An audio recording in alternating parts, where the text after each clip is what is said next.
There are places in this world that exist at the edge of what is permitted to be known. Places where the government draws lines on maps and says, beyond here, you do not go. Places where the desert does not simply stretch, it conceals.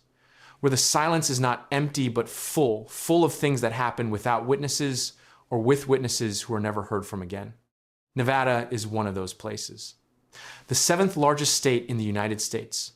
Over 110,000 square miles of basin and range country, salt flat and volcanic field, ancient lake bed and razor-edged mountain, and beneath and above all of it, a history so classified, so contested, and so genuinely strange that sorting the real from the rumored has defeated journalists, scientists, and governments for the better part of a century. Today we go in, past the signs that say no photography, past the unmarked white Jeeps on the ridge, past the point where the paved road ends and the questions begin. Let us start with the land itself, because Nevada's geology is one of the most extreme and least discussed on the continent. Nevada sits in the middle of the Basin and Range Province, a vast region where the Earth's crust has been stretching and thinning for the past 30 million years, creating a corrugated landscape of parallel mountain ranges separated by flat valleys, over 300 distinct mountain ranges in Nevada alone, more than any other state in the country, most of them running north to south like the ridges of a washboard. Beneath this landscape, the crust is thinner than almost anywhere else in the continental United States, which means the mantle, the hot, partially molten layer beneath the crust, is closer to the surface. Nevada has active volcanic fields, hot springs that emerge from the desert floor at near boiling temperatures, and geothermal activity that makes certain parts of the state essentially a slow-motion eruption. The Black Rock Desert, a vast playa in northern Nevada where the Burning Man Festival is held, was the bottom of an ancient lake called Lake Lahontan that covered nearly a third of Nevada during the last ice age. When the ice age ended and the lake dried, it left behind a flat, cracked surface of ancient lake sediment, so perfectly level that it has been used to set land speed records. The fastest land vehicle in history, the Thrust SSC, which broke the sound barrier on wheels in 1997, did so on a surface that was once the bottom of a prehistoric inland sea. Nevada is, in many senses, a place that used to be something else entirely. And the ancient past of Nevada holds things that science is still attempting to process. In 1924, miners working near the town of Lovelock in north-central Nevada excavated a cave that had been known to local Paiute people for generations. Inside the cave, which came to be known as Lovelock Cave, they found thousands of years of human occupation deposits, including woven baskets, duck decoys made of tule reeds so perfectly preserved they still had their feathers, and a class of artifacts that generated a controversy that has never been fully resolved. Among the remains found in the cave were mummies with red or reddish-brown hair, unusual for the region, and bones suggesting individuals of significantly greater height than the surrounding Paiute population. The Paiute oral tradition itself speaks of a race of red-haired giants called the Siteka, enemies of the Paiute who lived in the marshes of ancient Lake Lahontan and were eventually driven into a cave and destroyed. The scientific establishment has attributed the reddish hair to mummification chemistry and the height discrepancy to measurement inconsistencies. But the duck decoys are still in the Nevada State Museum, perfectly intact, after more than 1,000 years in the dark.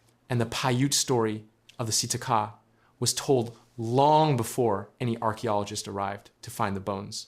Now we approach the subject that has made Nevada famous in a way its tourism board did not plan for. In the southern part of the state, within the Nevada Test and Training Range, a restricted military complex larger than the entire state of Connecticut, there is a facility that does not appear on most official government maps that the United States government did not officially acknowledge the existence of until 2013. And that has generated more sustained public obsession than any other piece of real estate in American history.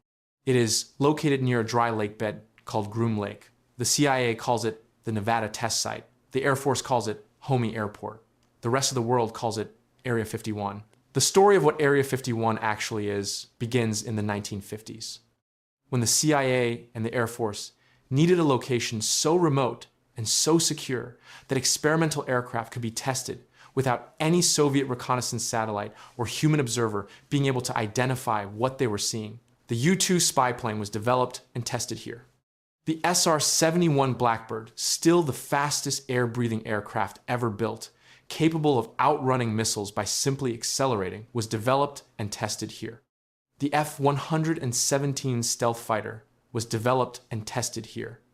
Every one of these aircraft, when sighted during testing, was reported as a UFO by civilian pilots and observers who saw something moving through the Nevada sky at speeds and altitudes that did not correspond to any known aircraft.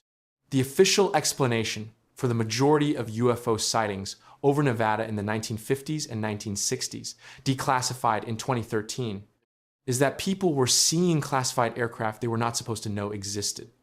But that explanation, while credible, does not account for all of the reports. It does not account for the reports that predate the U-2 program. And it does not explain why, in 1989, a man named Bob Lazar appeared on a Las Vegas television station and claimed to have worked at a facility south of Area 51 called S4, where his job was to reverse engineer propulsion systems from craft that were not made on this planet. Lazar described the craft in specific technical detail.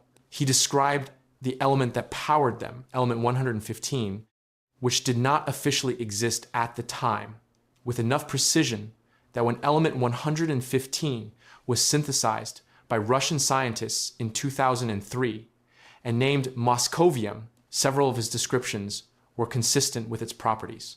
Whether Bob Lazar is a man who saw something real, a man who constructed an elaborate fabrication, or a man who was used to disseminate disinformation, is a question that remains genuinely open. He has never been fully debunked. He has never been fully verified. He exists in exactly the kind of uncertainty that Nevada seems to produce in everyone who stays long enough. But Area 51 is only the most famous of Nevada's secrets. The Nevada Test Site, a separate facility located about 65 miles northwest of Las Vegas, holds a different kind of history, one that is not classified but is rarely discussed with the gravity it deserves. Between 1951 and 1992, the United States government detonated 928 nuclear weapons at this site. 928. 100 of them were above-ground atmospheric tests, conducted in the open desert under the Nevada sky, producing mushroom clouds visible from Las Vegas, which was 65 miles away. The early tests drew tourists. Hotels in Las Vegas advertised their north-facing rooms as having the best views of the blasts. Parties were held on casino rooftops. Women wore mushroom cloud hairstyles. A dancer at a Las Vegas club was crowned Miss Atomic Bomb. The American public in the early 1950s had been told that nuclear testing was safe, that the fallout would disperse harmlessly, that the radiation doses received by observers were comparable to a mild sunburn. This was not true. The people who lived downwind of the Nevada test site communities in Nevada, Utah, and Arizona, who came to call themselves downwinders, began developing cancers at rates dramatically higher than the national average. Leukemia, thyroid cancer, breast cancer, bone cancer, livestock died. Families lost multiple members to the same cancers within years of each other. The government denied the connection for decades. In 1990, Congress passed the Radiation Exposure Compensation Act, acknowledging the harm and providing compensation to some downwinders. By then, thousands of people who had spent their lives downwind of the Nevada sky were already dead. The craters left by the underground tests are still there. From the air, the Nevada test site looks like the surface of the moon 1,000 craters, some of them more than a quarter-mile wide. The physical record of 40 years of explosions conducted in a desert that the government assumed no one important was watching.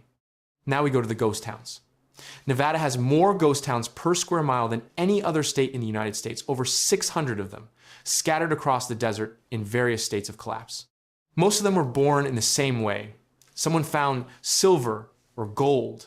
A town materialized around the mine almost overnight, and when the ore ran out, sometimes in months, Sometimes in years, the people left as fast as they had arrived, leaving behind streets and buildings and sometimes entire furnished homes, as if the inhabitants had simply stood up in the middle of dinner and walked into the desert. The town of Rhyolite, near the California border, was founded in 1904 after a gold strike, and within 5 years had a population of 10,003 newspapers, an opera house, a school, and a 3-story bank building.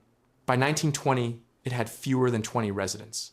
The bank building still stands roofless, its windows empty, its concrete walls holding the shape of prosperity that lasted less than 15 years. In Rhyolite's ruins, there is a house built entirely of glass bottles, 50,000 of them, set in mortar, built by a miner named Tom Kelly in 1906. The walls still stand. The bottles still transmit light. A man built a house out of bottles in the Nevada desert and has outlasted everything around it by a century. The ghost towns of Nevada are not merely abandoned places. They are records of the speed with which human civilization appears and disappears when the thing it was built around runs out.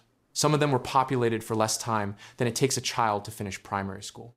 There is a road in Nevada that has become one of the most visited stretches of highway in the American West, not because of what it connects, but because of what lines its edges.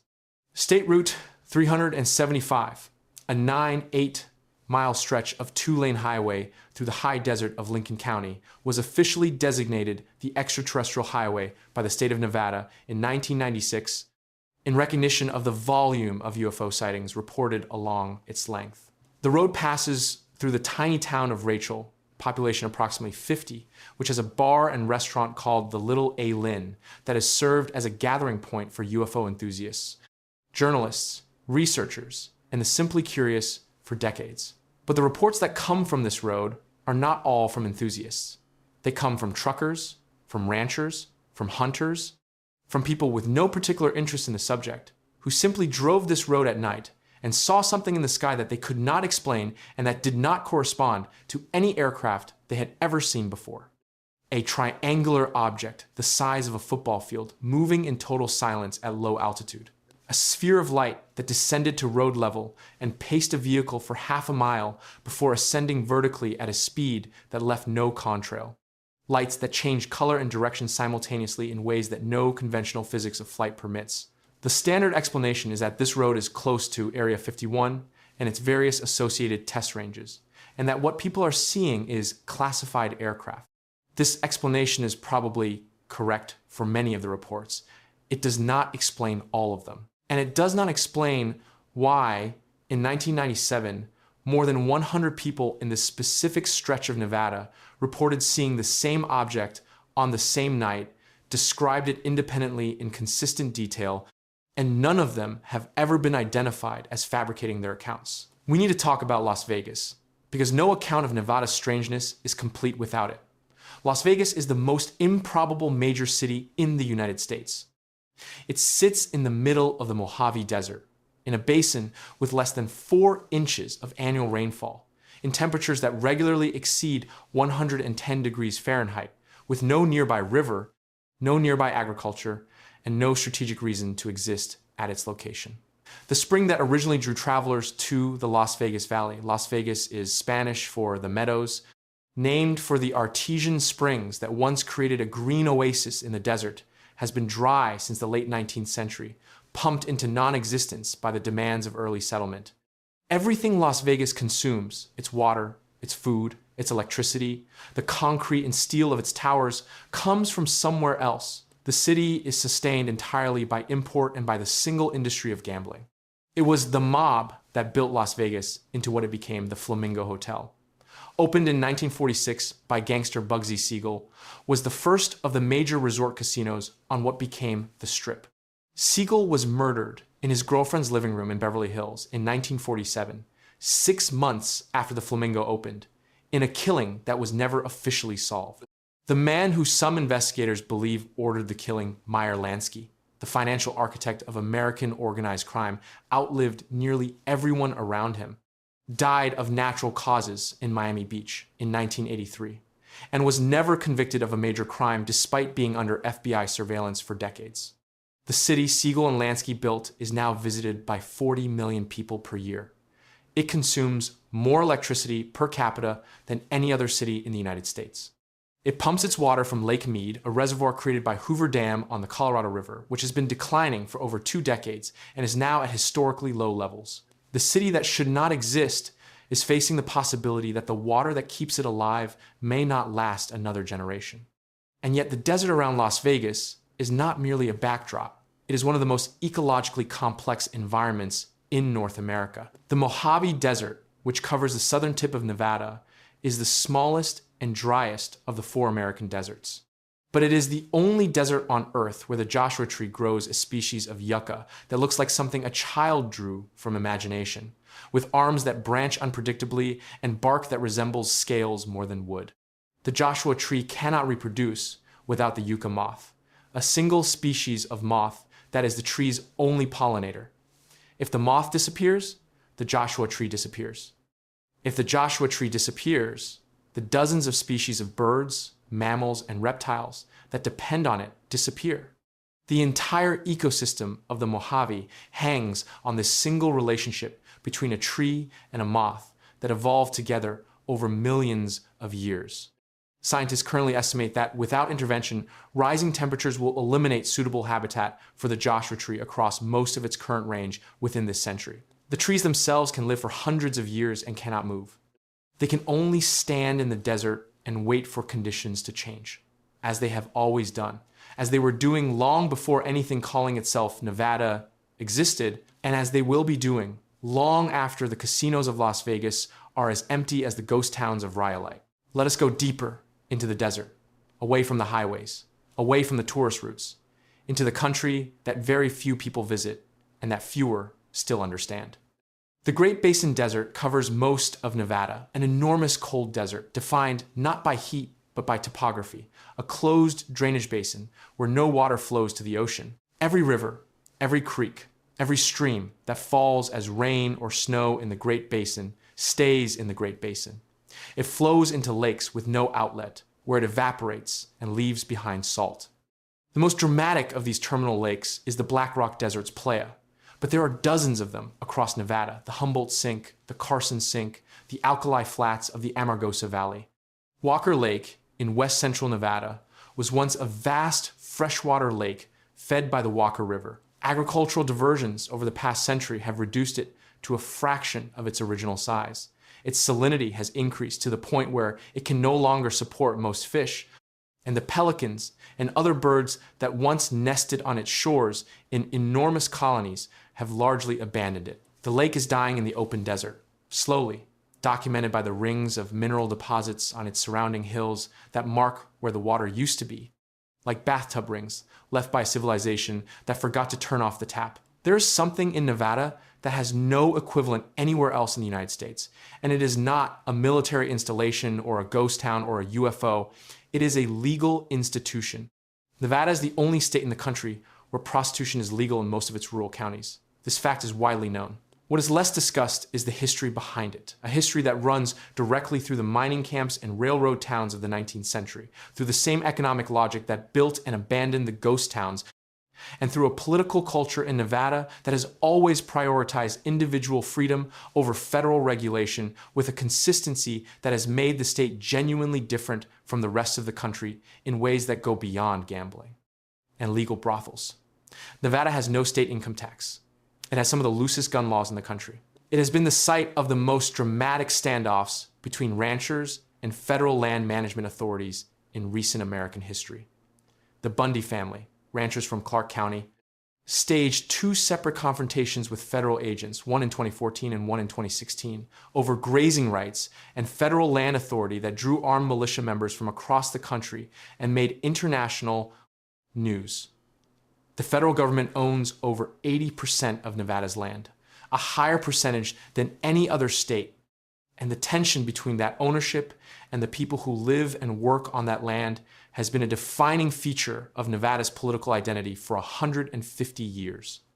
We need to talk about the extraterrestrial highway's neighbor, a place that never makes the travel guides, but that anyone who has driven through it understands immediately as something apart. The Amargosa Valley, near the California border in southern Nevada, sits at the edge of Death Valley, the lowest hottest, and driest point in North America. The valley floor here sits below sea level, surrounded by mountain ranges that trap heat and block moisture. In summer, temperatures in this area can exceed 130 degrees Fahrenheit at ground level. The rocks absorb heat during the day and radiate it back through the night, which means the temperature never fully drops. There are places in the Amargosa Valley where the ground temperature, measured 2 inches below the surface, has never been recorded below 100 degrees Fahrenheit at any hour of any day of any year for which records exist. And yet things live here. The devil's hole pupfish, one of the most isolated species on Earth, lives in a single geothermal pool in a limestone cavern in the Amargosa Valley, a pool approximately 3.5 meters by 6 meters at the surface, extending to an unknown depth below. This species has been genetically isolated in this single pool for an estimated 10,000 to 20,000 years. The total population of the devil's hole pupfish at any given time is between 35 and 500 individuals, making it one of the rarest vertebrates on Earth. The entire species exists in a space smaller than a standard bedroom. If the geothermal spring that maintains the pool's temperature and chemistry were to change, or if the water level were to drop by more than a few centimeters, the species would cease to exist within days. It has survived in its limestone cavern through the rise and fall of every civilization in human history. It survived the nuclear tests 90 miles to the north. It is surviving, for now, the pumping of groundwater that threatens to lower its pool. It is waiting as the Joshua tree is waiting, as the desert is always waiting, with a patience that makes human timescales feel approximate. And what of the people who have always been here? Before the mining camps, before the railroads, before the casinos and the test sites and the restricted airspace, Nevada was the territory of the Paiute, Shoshone, and Washoe peoples. Nations that had lived in and around the Great Basin for thousands of years, developing cultures exquisitely adapted to one of the harshest environments in North America. The Northern Paiute of Nevada were among the last indigenous peoples in the continental United States to come into sustained contact with European American settlers, partly because the desert they lived in was so inhospitable to outsiders that settlement came late. Their first major encounter with American expansion came in the 1860s, during a series of conflicts known as the Pyramid Lake Wars, fought over the shores of Pyramid Lake in northwestern Nevada, a lake so named by explorer John C. Fremont in 1844, because of the large tufa formations rising from its surface, calcium carbonate towers formed by the interaction of the lake's alkaline water with underground freshwater springs. Pyramid Lake is still there. It is still home to the Pyramid Lake Paiute tribe. The tufa towers still rise from the water. And beneath the surface of the lake lives the Lahontan cutthroat trout, the largest subspecies of cutthroat trout in existence, which was declared extinct in 1941 after the Truckee River that feeds the lake was diverted for agriculture, dropping the lake level by 80 feet and destroying the fish's spawning grounds. Then, in 1975, a single small population of the supposedly extinct trout was found in a remote tributary. They had survived. Descendants of that population have been reintroduced to Pyramid Lake. The fish that should not exist is swimming again in the lake where its ancestors evolved. Let us return to the testing ground. The Nevada test site, now renamed the Nevada National Security Site, covers 1,360 square miles. It contains, within its restricted borders, a landscape that exists nowhere else on Earth. A geography of craters, sealed tunnels, bunkers, instrumentation towers, and the ruins of structures deliberately built to be destroyed and studied in the detonation of nuclear weapons. There is a town inside the Nevada test site. It is called Apple II, and it was built in 1955 specifically to be obliterated. 14 houses were constructed, furnished with period furniture and stocked with food in the refrigerators and clothes in the closets. Mannequins were placed in the houses at the dinner table, in the beds, in the living rooms, to simulate a civilian population. Cameras were mounted at every angle. And then, On the 5th of May, 1955, a nuclear weapon was detonated 3,500 feet above the town. The houses closest to the blast were destroyed completely. The houses at a greater distance were damaged in ways that the Department of Defense filmed carefully and used to educate civil defense planners. The footage exists. You can watch a house full of mannequins be destroyed by a nuclear detonation in the Nevada desert. The land Apple II stood on is still restricted. The mannequins, or what remained of them, were collected and cataloged. The food in the refrigerators of the surviving houses, researchers noted, was largely still edible after the blast. This was considered a positive finding. Nevada, then, is not a state that reveals itself easily or quickly. It is a place that has learned, over geological time and human time, to hold its contents close. The desert conceals without effort, distance, and heat and silence do the work that walls and fences would otherwise have to do. What lies beneath Nevada's surface, in its nuclear craters, in its classified test ranges, in its ancient lake beds, in its sealed military facilities, in the limestone cavern, where the last 100 members of an entire species circle in geothermal water, is a catalog of things that the 20th and 21st centuries produced and then attempted to contain. Some of those things are technologies. Some are consequences. Some are questions that were asked at enormous expense and never fully answered. The desert does not judge any of them. It receives them all with the same flat, bright, indifferent heat and holds them in the way it holds everything, without comment, without explanation, and without any particular hurry to give them back. You can drive the extraterrestrial highway on a clear night and watch the sky for hours and see nothing unusual. Or you can see something that you will spend the rest of your life being unable to adequately describe. Nevada offers both outcomes with equal probability. The desert doesn't care which one you get. It has seen both before.